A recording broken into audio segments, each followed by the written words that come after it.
America అధ్యక్షుడిగా Donald Trump ప్రమాణ స్వీకారం చేశారు. అయితే ఆయన పరిపాలన ఎలా ఉండబోతుంది, ఆయన తీసుకునే నిర్ణయాలు దేశాలపైన ఎలాంటి ప్రభావం చూపించబోతుంది అన్నది మన ఆర్థిక రంగ నిపుణులు పాపారావు గారితో మాట్లాడి తెలుసుకుందాం. నమస్తే సార్ పాపారావు గారు. నమస్తే అండి.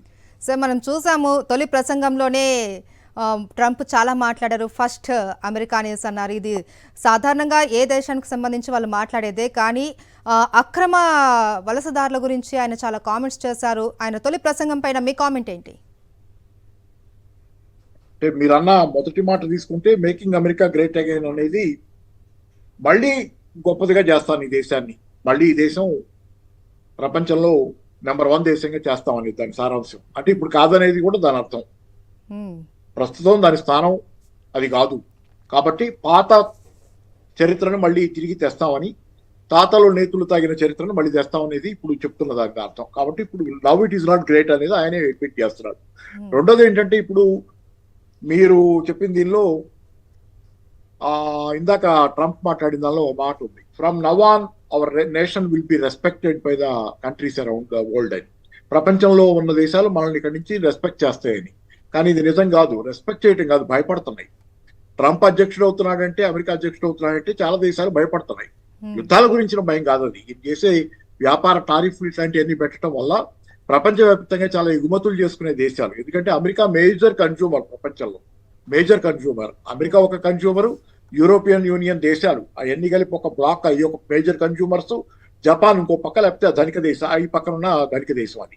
ఈ 2 కానీ 3 కానీ మేజర్ కన్జ్యూమర్స్ ప్రపంచంలో. వీళ్ళకి మిగతా చిన్న చితక దేశాలు లేకపోతే పెద్ద దేశాలు, భారత్ లాంటి, చైనా లాంటి పెద్ద దేశాలు, వియత్నామో, బంగ్లాదేశ్, ఇంకో దేశం ఫిలిప్పైన్స్, వాళ్ళు అమెరికాకి ఎగుమతి చేసుకుని వాళ్ళ ఆదాయాన్ని సంపాదించుకుంటారు. ఆ ఎగుమతులు లేకపోతే వాళ్ళకి ఉద్యోగాలు ఉండవు, వాళ్ళకి ఆదాయాలు ఉండవు. కాబట్టి ఏంటంటే ఇప్పుడు ఎగుమతుల మీద టారిఫ్లు వేస్తానంట ద్వారా వాళ్ళని బెదిరిస్తున్నాడు. కాబట్టి ట్రంప్ అధికారంలోకి వచ్చిన తర్వాత అమెరికాకి రెస్పెక్ట్ కాదు పెరిగింది, భయం పెరిగింది అమెరికా అంటే. కాబట్టి అంటే ఎవరికి ఎవరి పట్ల ప్రపంచంలో అన్నెసరీగా రెస్పెక్ట్ ఉండే అవకాశం లేదు. కాబట్టి ఆయన భయపెడుతున్నాడు. భయపెట్టి చేయి మెలిపెట్టి ఆయన కావాల్సింది చేయించుకోవటం అనేది ఈ రోజు ఆయన పద్ధతి, అది మామూలు పద్ధతి. కాబట్టి ఏంటంటే ఆయన్ని తప్పట్టని కూడా లేదు. ఆయనకున్నటువంటి బలాన్ని, ఆయనకున్న దేశానికి ఉన్నటువంటి లివరేజ్ని ఆయన వాడుకోవడానికి ప్రయత్నం చేస్తున్నాడు. కానీ దానికి మాటల ముసుగులు అనవసరం, రెస్పెక్టెడ్ అనేది. తర్వాత ఏంటంటే ఇందాక ముందే వెళ్తున్నాను అనుకుంటే, ఒకటి నిరుద్యోగాన్ని నేను అదే ధరలను తగ్గిస్తానన్నాడు. That is a surprising thing. ధరలను నేను తగ్గిస్తానన్నాడు. ఇంతవరకు ప్రపంచంలో అన్ని దేశాల్లో యుక్రెయిన్ యుద్ధం మొదలైన తర్వాత, ముఖ్యంగా కోవిడ్ తర్వాత యుక్రెయిన్ యుద్ధం మొదలైన తర్వాత ప్రపంచంలో ధరలు పెరగడం మొదలైంది. కోవిడ్ తర్వాత ఎందుకు పెరిగినాయి అంటే, బిడెన్ కాలంలో కోవిడ్ మెయిన్ గా ఎక్కువ టైం ఉంది. బిడెన్ కాలంలో ఎక్కువ దానికి సంబంధించి పరిష్కారాలు చూడాల్సి వచ్చింది. ట్రంప్ ఉన్నాడు కొద్ది కాలంగానే, ఆ తర్వాత బిడెనే ఎక్కువ పరిష్కారాలు చూడాల్సి వచ్చింది. ఆ టైంలో మీకు ఏంటంటే విపరీతంగా డబ్బులు ముద్ర కొట్టింది అమెరికా, డాలర్లు ముద్ర కొట్టింది. అట్లా డాలర్ల సప్లై పెరగడం వల్ల డాలర్ వాల్యూ పడిపోవటం, అంటే దాంట్లో కరెన్సీ విలువ పడిపోవడంతో కొనుగోలు శక్తి తగ్గిపోయింది డాలర్ది. దాంతో అన్ని సరుకుల ధరలు పెరిగిపోవటం ప్రపంచవ్యాప్తంగానే జరిగింది దాదాపుకి. అలాగే యుక్రెయిన్ రష్యా యుద్ధంతో గోధుమలు, ఎరువులు, చాలా సరుకుల ఎగుమతులకు ఇబ్బంది రావడంతో అట్లా ధరలు పెరిగింది. సో ఓవరాల్ గా గత అనేక సంవత్సరాలుగా, 2-3 సంవత్సరాలుగా అయితే మినిమం విపరీతంగా ధరలు ఉన్నాయి. భారతదేశంలో కూడా ధరలు విపరీతంగా పెరిగినాయి. మరి దీని అంతటినీ ఎవరికి పరిష్కారం తెలియకే ఊరుకుంటున్నారా? దానికి ఏం ఇప్పుడు అందుకని ఏంటంటే ట్రంప్ దాని ధరలను తగ్గిస్తారనేది చాలా విచిత్రమైంది. ఎందుకంటే అది మార్కెట్ ఎకానమీ. మార్కెట్ ఎకానమీలో డిమాండ్ సప్లై మీద ఆధారపడి నడవాలి సూత్రం. దానిలో మీరు ఈరోజు డిమాండ్ కంటే కూడా సప్లై తక్కువ ఉండటం, లేకపోతే డబ్బు వాల్యూ పడిపోవటం, దీనివల్ల ధరలు పెరుగుతాయి. అంటే డాలర్ని అతను స్ట్రెంథన్ చేయకుండా ధరలు తగ్గించలేడు. డాలర్ బలం పెరగాలి. ధరలు తగ్గాలంటే ఏంటంటే డాలర్ కొనుగోలు శక్తి పెరిగితే డాలర్కి ఎక్కువ సరుకు వస్తుంది, కాబట్టి ధరలు తగ్గినట్టు. డాలర్ తగ్గాలంటే, డాలర్ ధర విలువ పెరగాలంటే ఆయన వేసే టారిఫ్లు వేస్తారంటాడు. ఇప్పుడు చైనా సరుకుల మీద ఇప్పుడే ఇంతకుముందే చెప్పాడు, చైనా సరుకుల మీద భారీ ఎత్తున టారిఫ్లు వేస్తాను, యూరోపియన్ యూనియన్ సరుకుల మీద వేస్తాను, లేకపోతే మెక్సికో సరుకుల మీద వేస్తాను, ఇట్లా చెబుతున్నాడు. కెనడా సరుకుల మీద వేస్తానని. టారిఫ్లు వేస్తే ఏమవుద్ది, తన దేశంలోకి వచ్చే దిగుమతుల మీద ఆయన పన్నులు వేస్తాడు. పన్ను వేస్తే ఆ దిగుమతుల ఖరీదు పెరుగుద్ది. అంతే కదా, 10 రూపాయలు ఉన్న చోట 20 రూపాయలు పన్ను వేస్తే అంతకుముందు 10 రూపాయలు సరుకు విలువలో అక్కడ ఇంపోర్ట్ అయిన సరుకుకి యాడ్ అయ్యేది. ఇప్పుడు 20 రూపాయలు యాడ్ అయితే సరుకు ధర పెరుగుతుంది. మార్కెట్ లో ధరలు పెరుగుతుంది తప్పితే ధరలు తక్కువ. కానీ ఇవన్నీ కొంచెం తలకింద తర్కాలు. దీంతో ధరలు తగ్గిస్తాననేది అంటే స్వర్ణయుగం బిగిన్ అయింది అంటాడు ఆయన. స్వర్ణయుగం జస్ట్ ఈయన ప్రమాణ స్వీకారంతోనే బిగిన్ అవ్వదు. నేను విమర్శించడానికి చెప్పాలా, స్వర్ణయుగం ఎప్పుడు బిగిన్ అయిందని చెప్పాలంటే 1 సంవత్సరం 6 నెలలు పరిపాలించి దాంతో ఏమైనా మార్పులు జరిగితే స్వర్ణయుగం బిగిన్ అయిందని చెప్పాలి. తనకి తానుగా చెప్పుకోవడం అనేది కాదనేది నేను అనుకుంటాను. ఎందుకంటే చాలా స్కెప్టిక్ గా ఉన్నారు మనుషులు. అంటే అమెరికాలో కొంత కొంత ఆయన మద్దతుదారులు హోప్ ఉంటే ఉండొచ్చు, కానీ చాలా ప్రపంచవ్యాప్తంగా ఈ రోజు ఒక గ్లూమ్ డూమ్ సినేరియో ఉంది. చాలా మంది ఇప్పుడు ఇతను వచ్చి ఏం చేస్తాడని మొన్నగడు ఈ మధ్య కాలంలో కూడా మార్కెట్లు పడిపోవటాన్ని మీరు గమనిస్తున్నారు. అవును. షేర్ మార్కెట్లు భారీ ఎత్తున పతనం అయినాయి. ఈ 2-3 రోజుల నుంచి మళ్ళీ ఏదో కొంచెం పెరుగుతున్నాయి, కొద్ది వారం నుంచి ఏదో కొంచెం అప్పుడప్పుడు పెరుగుతున్నాయి. ఇవి 2-3 రోజుల్లో పెరిగినాయి. అందుకని ఏంటంటే గ్లూమ్ డూమ్ సినేరియో ఉంది. చాలా మంది పెసిమిస్టిక్ గా ఉన్నారు. ఆ కన్స్యూమర్ కాన్ఫిడెన్స్ తగ్గింది గ్లోబల్ గానీ. ఎన్ని ఉన్న చోట ఆయన ఇన్ఫ్లేషన్ తగ్గిస్తాను, అదే కాదు నిరుద్యోగం, ఆ సమస్య గురించి మాట్లాడినట్లేడు ఆయన. అది కూడా మేజర్ ఇష్యూ. ఇప్పుడు ప్రపంచవ్యాప్తంగానే మేజర్ ఇష్యూ, అమెరికాలో కూడా మేజర్ ఇష్యూ.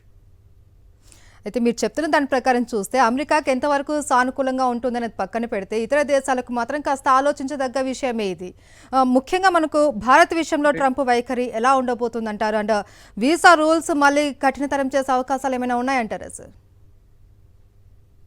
అంటే H1B వీసాలు గతంలో ఆయన అధికారంలో ఉండగా, అంటే 2016-2020 కాలంలో రిజెక్షన్ రేటు, వీసాల రిజెక్షన్ రేటు, అంటే వీసా కోసం వెళ్ళిన వాళ్ళకి H1 కోసం రిజెక్షన్ రేటు 18% దాకా ఉంది. చాలా ఎక్కువ ఉంది.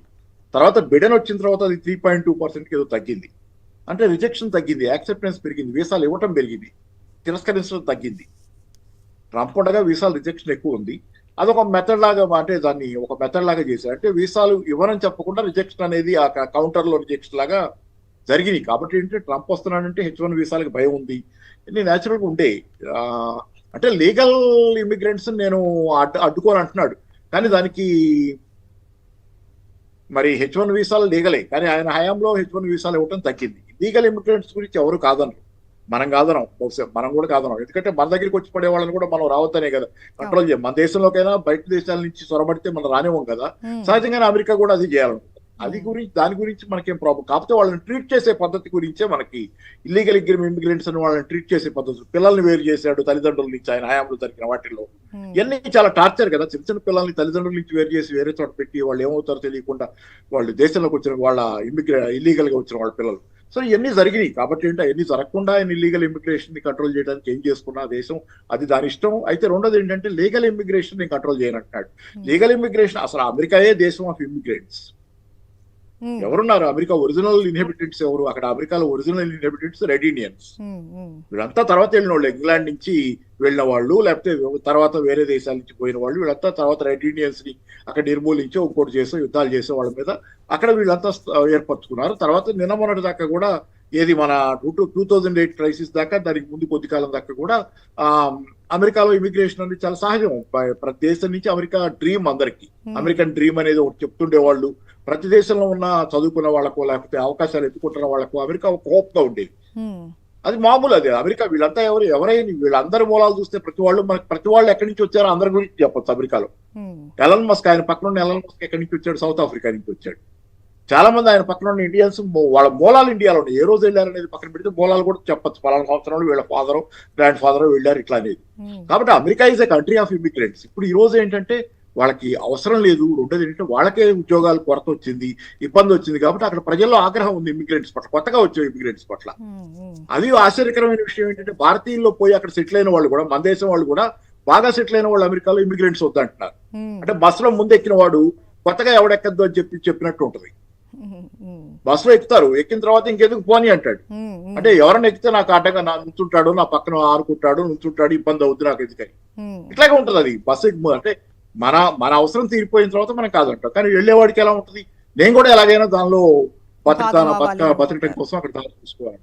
సో ఇదంతా ఇమిగ్రెంట్స్ రానివ్వని అంటున్నాడు. కానీ ఏంటంటే మరి అట్లాంటప్పుడు తన సరుకులు ఇవి కూడా అందరు కొనాలంటున్నాడు. ఇప్పుడు ఆయిల్ ఉంది, ఆయిల్ గురించి ఏమంటున్నాడు ఇందాక? గోల్డ్ ఉంది, మన లిక్విడ్ గోల్డ్ ఉంది మన దగ్గర అంటున్నాడు. లిక్విడ్ గోల్డ్ అంటే ఆయన చెప్పేది ఆయిల్. అమెరికా భూభాగం కింద చాలా పెద్ద ఎత్తున ఆయిల్ ఉంది. ఆయిల్, ఆ నిక్షేపాలు, గ్యాస్ ఉన్నాయి. దాన్ని అమ్ముతాను ప్రపంచానికి అంతా అంటున్నాడు. పరమని చేతులు మెలిదిప్పుతాడు దేశాలయ్యి. ఎట్లా కొంటారు? అందరూ ఎందుకు కొంటారు? ఎందుకంటే కాస్ట్లీ. మీకు అమెరికా ఆయిల్ కాస్ట్లీ, మిగతా దేశాల ఆయిల్ కంటే అమెరికా కాస్ట్లీ. తీయటానికి ఎక్కువ ఖర్చు అవుద్ది. ఆయిల్ ని బయటికి తీయటానికి భూమి నుంచి ఎక్కువ ఖర్చు అవుద్ది. గ్యాస్ సంగతి తెలియదు కానీ ఆయిల్ అయితే ఖర్చు ఎక్కువ అవుద్ది. తీయడానికి ఖర్చు అవుతుంది, ఇంపోర్ట్ చేసుకోవడానికి ఖర్చు అవుతుంది, ఎక్స్పోర్ట్ చేయడానికి ఖర్చు అవుతుంది. దాన్ని తీయటానికి, నేలలోంచి తీయటానికి ఫ్రాకింగ్ ఏదో అంటారు. ఫ్రాక్ చేసి అంటే దాన్ని పొరలుగా ఉన్న దాని నుంచి తీస్తారు దాని ఆయిల్ బయటికి. దానికి ఖర్చు ఎక్కువ. అంటే అమెరికన్ ఆయిల్ కాస్ట్లీ. మరి చౌకగా దొరికే ఇంకో మిడిల్ ఈస్ట్ ఆయిల్ ఇంకో రష్యన్ ఆయిల్ వదిలేసి అమెరికన్ ఆయిల్ కొనమంటే ఎట్లా కొంటారు? నువ్వు బలవంతంగా మీ చేయి మీద తిప్పితే కొంటారు. రష్యన్ ఆయిల్ కొనద్దని శాంక్షన్స్ పెడితే రష్యన్ ఆయిల్ ఎవరు కొనకుండా దానికి అడ్డంగా నుంచొని ఏ షిప్లు పోకుండా రష్యా నుంచి ఆయిల్ తో చేస్తే కొంటారు. అంటే రౌడీజం చేస్తే కొంటారు. విషయం ఏంటంటే మరి ఖరీదైన ఆయిల్ అమ్మకాలంటే సరే ఒకటి.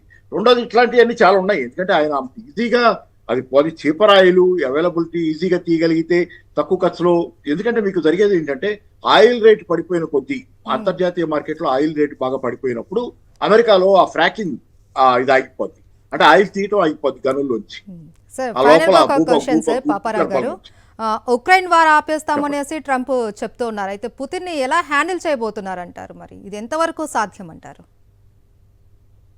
పుటిన్ని హ్యాండిల్ చేయటం అంటే పుటిన్ని హ్యాండిల్ చేయటం అంత ఈజీ ఏం కాదు. హ్యాండిల్ చేయటం ఉంది కానీ పుటిన్ని హ్యాండిల్ చేయటం అనే ఉండదు. పుటినే ఇతను హ్యాండిల్ చేస్తున్నాడు అనేది చాలా మంది గతం నుంచి అనేది. పుటిన్ వెనకాల ఉన్నాడు, పుటిన్ మాట వింటున్నాడు, పుటిన్ ఏదో ఇతను గట్టిగా పట్టుకొని కూర్చున్నాడు, అతని మాట ఇతను వింటాడని గతంలో కూడా ఆరోపణలు వచ్చినాయి. మీకు తెలిసి ఉండాలి గత చరిత్రలో పుటినే ఇతని కంట్రోల్ చేస్తున్నాడు, పుటిన్ రిమోట్ కంట్రోల్ లో ఇతను ఉన్నాడు అనేది అనుకుంటారు. కాబట్టి పుటిన్ ఇతను హ్యాండిల్ చేయటం కాదు, పుటినే ఇతను హ్యాండిల్ చేస్తున్నాడనే వాదనలు ఉన్నాయి. సరే అదంతా పక్కన పెడితే ఏంటంటే యుక్రెయిన్ వారు సరే జనరల్ గా ఏంటంటే మన సంగతి మనం చూసుకుందాం. యుద్ధాలు ఎందుకు, ఎవరికో ఆయుధాలు ఇచ్చి వాడికి అది చేసి మన డబ్బులు తీసుకెళ్లి అక్కడ ఖర్చు పెట్టి వాళ్ళు యుద్ధాలు చేసుకోవటం వద్దనేది. అంటే యుద్ధానికి వ్యతిరేకంగానే మాట్లాడుతున్నాడు. యుక్రెయిన్ యుద్ధమే కాదు చాలా చోట్ల ఇక కొత్త యుద్ధాలు అయితే మొదలవవు. పాత యుద్ధాల్లో బహుశా యుక్రెయిన్ యుద్ధం రష్యా యుద్ధం బహుశా పీస్ఫుల్ గా ముగుస్తుంది అనేది ఈయన హయాంలో అనుకోవచ్చు. కాకపోతే మిడిల్ ఈస్ట్ లో ఇజ్రాయెల్ ని మాత్రం వాళ్ళు వదిలిపెట్టరు. ఎందుకంటే ఇజ్రాయెల్ లాబీ చాలా పెద్దది అమెరికాలో. దాన్ని అమెరికా అధ్యక్షుడు ఎవరు కాదనలేరు. కాబట్టి ఇజ్రాయెల్ వదిలిపెట్టడు. పైగా వార్నింగ్ కూడా ఇచ్చాడుగా, నేను చాలా సీరియస్ గా తీసుకుంటాను, నేను వచ్చేలోపు కనుక హమస్ దగ్గర బందీలుగా ఉన్న వాళ్ళని వదిలిపెట్టకపోతే మీకు తాట తీస్తానన్నాడు. కాబట్టి ఇజ్రాయెల్ వీరు ఎవరు వదులుకోరు. ఇజ్రాయెల్ విషయంలో ఇంకా యుద్ధానికి సపోర్ట్ చేయడంలో ట్రంపే ఎక్కువ ఉంటాడు బిడెన్ కంటే కూడా. ఇది గతంలో కూడా మన జెరూసలం ని క్యాపిటల్ గా రికగ్నైజ్ చేయటం ఇజ్రాయెల్ కి, దాన్ని దాంతో పాటు తన రాయబార కార్యాలయం అక్కడికి షిఫ్ట్ చేస్తానంటూ ఈయన కొంచెం అగ్రెసివ్. ఇజ్రాయెల్ విషయంలో మాత్రం అగ్రెసివ్. మిగతా యుద్ధాలు పెద్ద చేస్తాడు అనుకోరు. కాకపోతే ప్రపంచానికి రెండు ప్రమాదాలు ఉన్నాయి. ఒక ప్రమాదం ఏంటంటే యుద్ధ ప్రమాదం, మూడో ప్రపంచ యుద్ధం వచ్చే ప్రమాదం. ట్రంప్ కూడా చెబుతున్నాడు ఇందాక, ప్రమాదం దగ్గరికి వచ్చాము, చాలా ఇబ్బందిగా ఉంది, దాన్ని నివారించాలని. సో గుడ్, అది మంచిది. రెండో ప్రమాదం ఏంటి, ఇప్పుడు నిత్యం మనం యుద్ధం రాత్రి అటు క్షణాల్లో బస్సు పట్ల అయిపోతుంది ప్రపంచ యుద్ధాలు.